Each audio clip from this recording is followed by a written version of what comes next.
Hello everyone, good morning all of you. कैसे हैं आप सब? देखिए, आज जो आपके सामने मैं एक नोटिफिकेशन लेके आया हूँ हरियाणा स्टाफ सिलेक्शन कमीशन का। तो जो सीईटी मेंस का पेपर होने वाला है उसकी डेट अनाउंस कर दी गई है, उसके ऑनलाइन पोर्टल ओपन हो गया है। तो ये आपको उसके रिगार्डिंग क्या कुछ अपडेट है वो हम देखते हैं। ठीक है, तो आइए करते हैं।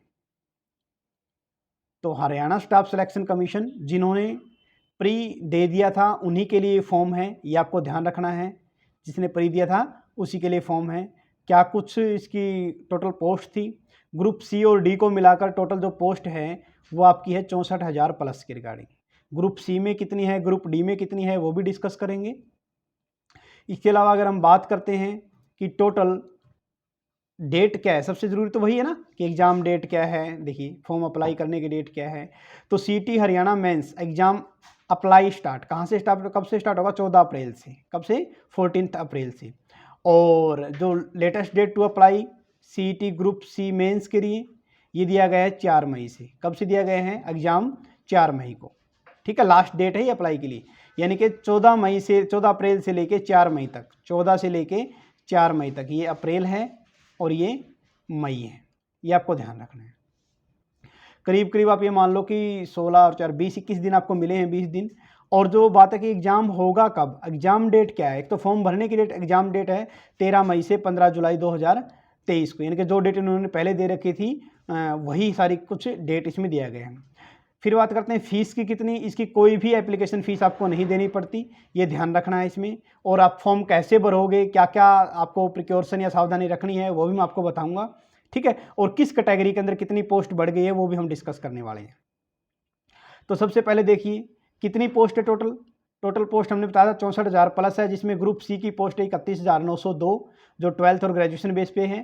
ठीक है, 12th बेस पे अगर मैं बात करता हूँ तो ग्रुप नंबर आप बोल सकते हो कि 56-7 आ जाता है।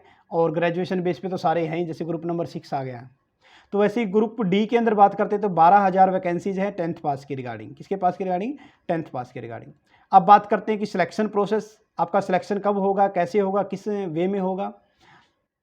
तो जो सिलेक्शन प्रोसेस है वो जो आप बोल सकते हो ग्रुप डी के लिए जो कमीशन है वो इन्फॉर्म करेगा एलिजिबल कैंडिडेट को, यानी कि सीटी स्कोर के ऊपर जो बेस्ड होंगे। अब ये डिफाइन नहीं किया गया कि अब तक किसी सीटी स्कोर 50 होना चाहिए, 40 होना चाहिए, 60 होना चाहिए, लेकिन वो जल्दी ही अनाउंस कर देंगे, तो उसमें कोई घबराने वाली बात नहीं है। ठीक है, कमीशन ही डिसाइड करेगा कि किसके बेस पे सिलेक्ट करना है, सीटी स्कोर के बेस पर या जो टेस्ट लेंगे उसके बेस पर, टेस्ट के स्कोर के बेस पर। ठीक है, अगर कोई भी ऐसी पोस्ट, कोई भी ऐसी वैकेंसी है जहां पर 50 से कम पोस्ट है, 50 से कम पोस्ट है, वहां पर 5 गुना बुलाएंगे कैंडिडेट को। और जहां पे 50 से ज़्यादा पोस्ट है वहां पर 3 टाइम्स यानी कि 3 गुना बुलाएंगे। ठीक है, और ये जो आप बोल सकते हो कि अगर मान लिया कि एक ही परसेंटाइल लगा ले, मान लिया किसी ने बोल दिया कि 98% है, तो 98% पे मान लिया कि एक से ज़्यादा कैंडिडेट है तो सबको बुलाएंगे। किसको बुलाएंगे? सबको बुलाएंगे। ठीक है, मैक्सिमम जो 5 मार्क्स हैं ग्रुप सी और डी के लिए वो बता दिया गया है पहले से ही, वो इंक्लूड करके ही ये जो क्राइटेरिया है ये फिक्स बनाया जाएगा। एग्जाम पैटर्न के रिगार्डिंग दिया गया है। ठीक है, तो ये कुछ आपको पता है कि 0.95 के नंबर बनेंगे, ये कुछ देख लें। इसका मैं जो आप बोल सकते हो इसका जो लिंक है वो टेलीग्राम चैनल पे डाल दूंगा, डेस्टिनी कॉमर्स एकेडमी पे, आप वहाँ से भी कर सकते हो। वही हरियाणा जीके 20%, कंप्यूटर 10% और रिलेटेड सब्जेक्ट 70% आपका दे रखा है। कब कब अप्लाई करेंगे, सारे के सारे जो डिटेल हैं ये आपको ज़्यादा करने की रिक्वायरमेंट नहीं है, तो ये मैं आपको टेलीग्राम चैनल पर डाल दूँगा, तो वहाँ से देख लेना। ठीक है, नेक्स्ट वन फिर आता है अपने पास, देखिए एक मिनट, हाँ जी, अगला देखिए क्या दिया गया। अब जो रिवाइज आया है मतलब अमेंडेड है ये, यानी कि पहले जो पोस्ट थी उसमें चेंज हुआ है, कुछ बढ़ाई हैं, तो उसके रिगार्डिंग ही बात करते हैं। तो एसेंशियल क्वालिफिकेशन क्या है सभी पोस्टों के लिए, जो सबके लिए चाहिए, फिर बाकी अलग अलग तो है ही है। तो हिंदी और संस्कृत में से एक होना चाहिए आपके 10वीं के अंदर। एज जो है 18 से 42 है सभी कैटेगरियों के, लेकिन कुछ कैटेगरियों को छोड़कर। कौन कौन सी? 320, 21, 25, 337, 381, 382, 384 और 385। तो इनके लिए एज क्या है ये अलग अलग दे रखे, कहीं में 21 से 27 है, कहीं 18 से 35 है, कहीं 18 से 25 है, कहीं 18 से 22 है, कहीं 18 से 26 है। ये आपको ध्यान रखना। एज रिलैक्सेशन मिलेगा SC, BCA, BCB, PW, इनके आप बोल सकते हो कि फिजिकल हैंडीकैप्ड के लिए, और आपका ESM के लिए। ठीक है, जो एक्स सर्विसमैन है उनके लिए। तो ये क्राइटेरिया दिया गया है, किसका कितना है ये क्राइटेरिया आप देख सकते हो, वेबसाइट पे डाला हुआ है इन्होंने। तो बात करते हैं ग्रुप नंबर 1। तो इसके अंदर टोटल कितनी पोस्ट दे रखी हैं, 877 पोस्ट। ये अलग अलग दे रखी, जनरल की कितनी, ईडब्ल्यूएस की कितनी, ईएमएस की कितनी, सबकी अलग अलग पोस्टेज है, वहाँ देख सकते हो। जो अपना जो इंपॉर्टेंट टॉपिक है वो चलता हूँ ग्रुप नंबर में 6 पे। हम बात करते हैं कॉमर्स के रिगार्डिंग। किसके बारे में बात करते हैं, कॉमर्स वाला।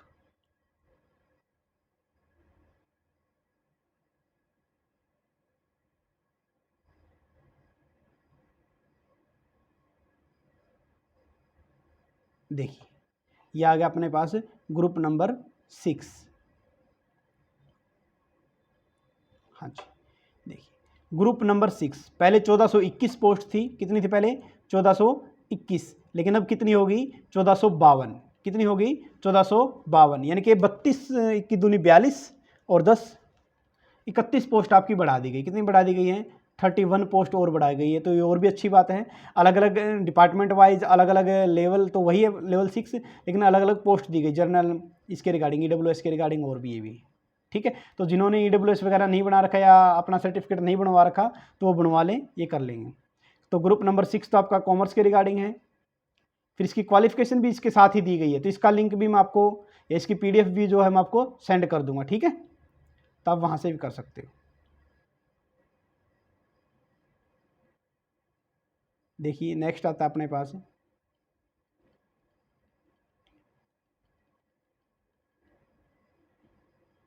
Group number 57। ग्रुप नंबर 57 इसका हो रही है 12th बेस पे दिया गया ग्रुप नंबर 57। 5697 पोस्ट अब इसकी टोटल है ग्रुप नंबर 27 की। ठीक है, एसेंशियल क्वालिफिकेशन वही दे रखी है, कोई ज़्यादा कुछ नहीं दे रखा। तो इस तरीके से ये सारी की सारी क्या दे रखी है, ये सारा का सारा आपका दे रखा है क्या, क्वालिफिकेशन। यानी कि पोस्ट अगर मैं बात करता हूँ ग्रुप 6 की, जो हमने बैच लॉन्च कर रखा है, तो उसके रिगार्डिंग मैंने आपको सारा बता दिया ही। नेक्स्ट हम बढ़ते हैं फिर आप आगे कि इंस्ट्रक्शन भी, आपको अगर फॉर्म भरना है तो किस किस बातों का ध्यान आपको रखना है। हिंदी इंग्लिश दोनों में मिल जाएगा नोटिस आपको, तो जैसा आपको सूटेबल हो वैसा कर सकते हो। तो मैं इंग्लिश में रीड आउट करके बता देता हूँ आपको।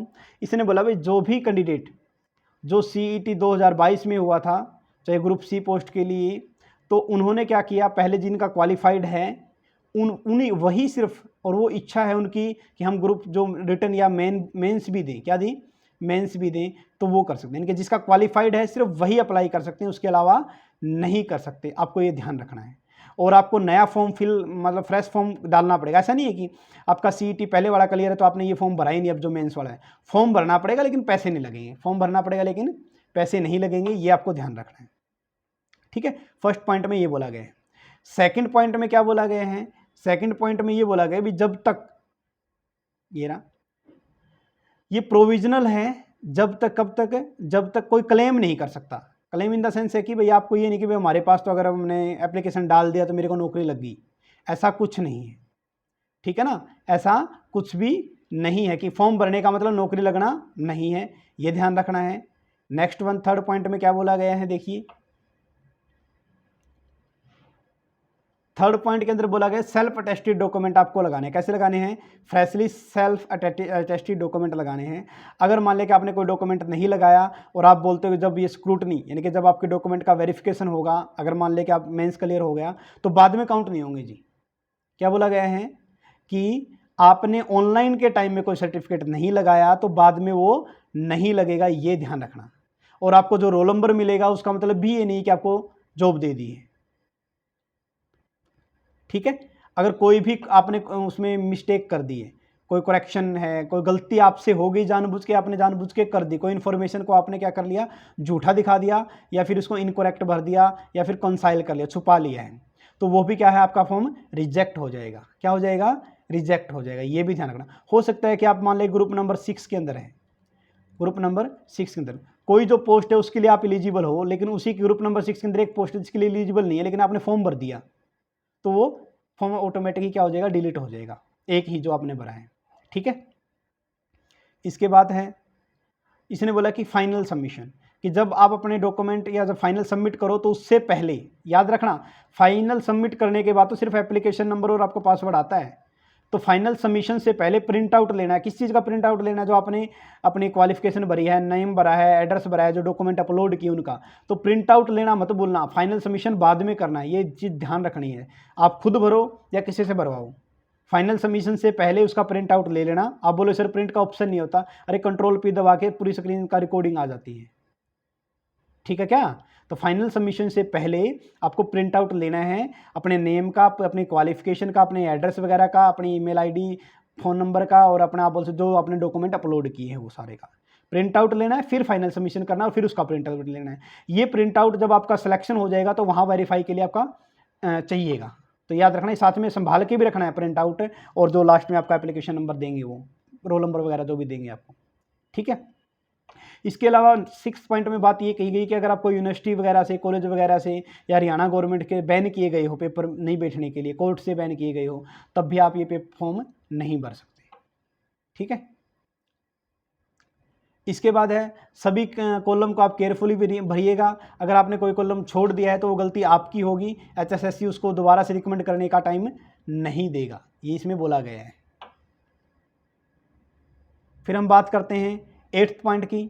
अगर मान लें कि जो मैंने पहले भी बता चुका हूँ कि अगर कोई कैंडिडेट मान लें कि ग्रुप 6 है, क्या है ग्रुप 6, ठीक है, ग्रुप 6 के अंदर मान लें कि एक पोस्ट है आपकी कोई हरियाणा बिजली विभाग में, वहाँ पर 50 पोस्ट है, एक जगह है 10 पोस्ट है। आप 50 के लिए एलिजिबल हो तो आपने फॉर्म भर दिया, लेकिन 10 के लिए एलिजिबल नहीं थे, लेकिन आपने सोचा कोई बात नहीं, एक ही डॉक्यूमेंट का मैं एक्सपीरियंस ही नहीं है, भर देता हूँ, तो ये क्या हो जाएगा आपका डिस्क्वालीफाइड हो जाएगा। जो आपने एक्सपीरियंस नहीं था लेकिन फिर भी भर, कहने का मतलब कोई डॉक्यूमेंट नहीं था लेकिन आपने सोचा क्यों ना भर दूँ, तो वो गलत हो जाएगा, वो गड़बड़ी हो जाएगी, ठीक है, ये आपको ध्यान रखना है।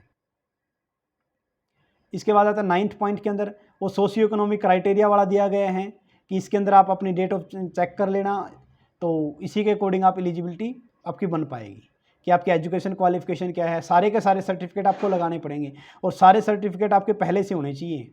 कहने का मतलब है फॉर्म निकल गए, अब कोई सर्टिफिकेट बनाओगे तो वो नहीं चलेगा। आप बोलो सर EWS वाला, अरे वो तो 1 अप्रैल से लागू होता है, चाहे आज बनवा लो चाहे 1 महीने बाद बनवा लो, 1 अप्रैल से लागू हो जाएगा, ठीक है। तो ये आप किया जा सकता है। मतलब कोई ऐसा सर्टिफिकेट है, मान लें कि आपने BCom बेस पे ये मान लें कि भर रहे हो और BCom आपकी का रिजल्ट आया है बाद में, फॉर्म निकल गए पहले, तो वो नहीं कर सकते। इसके बाद नेक्स्ट क्या कुछ दिया गया लास्ट पॉइंट के अंदर, देखिए भाई एलिजिबल कैंडिडेट ही फिल करेगा, ठीक है, जिस पोस्ट के लिए वो एलिजिबल है वही करेगा, जिस पोस्ट के लिए एलिजिबल नहीं है वो नहीं कर सकता। और एडवर्टाइजमेंट जो दिया गया है उसके अकॉर्डिंग कोई भी सरकमस्टांस है, आप इसमें ये बोल सकते हो कि HSSC अपने अलावा अपने मन से कभी भी इसमें चेंज कर सकता है, आप ये बात बोल सकते हो। अगर कैंडिडेट के पास फॉर्म भरते टाइम जो डॉक्यूमेंट नहीं थे तो बाद में भी वो नहीं माने जाएंगे, ये बात इसमें बोली गई है। नेक्स्ट है कोई भी ऑफलाइन फॉर्म सबमिट नहीं करेगा या ऑनलाइन भर के आप ऑनलाइन भरने के बाद जो हार्ड कॉपी आएगी वो HSSC में नहीं भेजनी है, ये ध्यान रखना, ठीक है। और जो हार्ड कॉपी एप्लीकेशन फॉर्म की वो आपको साथ में लेके जानी पड़ेगी जब आपका सिलेक्शन, जब आपको आप बोल सकते हो कि सिलेक्शन के लिए बुलाएंगे, डॉक्यूमेंट वेरिफिकेशन के लिए बुलाएंगे, तो हार्ड कॉपी किसकी, जो मैंने बोला था प्रिंट आउट लेना उसकी, जिसमें आपका नेम, एड्रेस और क्वालिफिकेशन वगैरह, ईमेल आईडी वगैरह, डॉक्यूमेंट अपलोड वो, और प्लस में फाइनल सबमिशन के बाद जो आपका एप्लीकेशन नंबर वगैरह जो पासवर्ड आता है वो दोनों के दोनों आपको संभाल के रखनी है और वो आगे लेके जानी पड़ेगी। फिर नेक्स्ट में क्या बोला गया 13 में कि कमीशन के पास राइट है कि वो कभी भी किसी भी स्टेज पर भर्ती को कैंसिल कर सकता है या उसके अंदर एलिजिबिलिटी क्राइटेरिया चेंज कर सकता है। वो एक्स्ट्रा नोट में क्या है, जो इंग्लिश में लिख रखा है वो सही है, हिंदी में लिख रखा है वो गलत हो गया तो कोई दिक्कत नहीं, आप इंग्लिश वाला माना जाएगा, ठीक है। तो ये सारा का सारा क्या था, ये सारा का सारा क्रक्स मैंने बताया कि HSSC के अंदर टोटल 64,000 प्लस पोस्ट है और उसमें से ग्रुप C के अंदर कितनी थी, ग्रुप D के अंदर कितनी थी, फिर आपका कितनी सीटें अब बढ़ गई है और फिर इंस्ट्रक्शन क्या क्या है। तो आपको समझ में आया होगा। तो मिलते हैं किसी नए टॉपिक के साथ फिर से। Thank you all of you.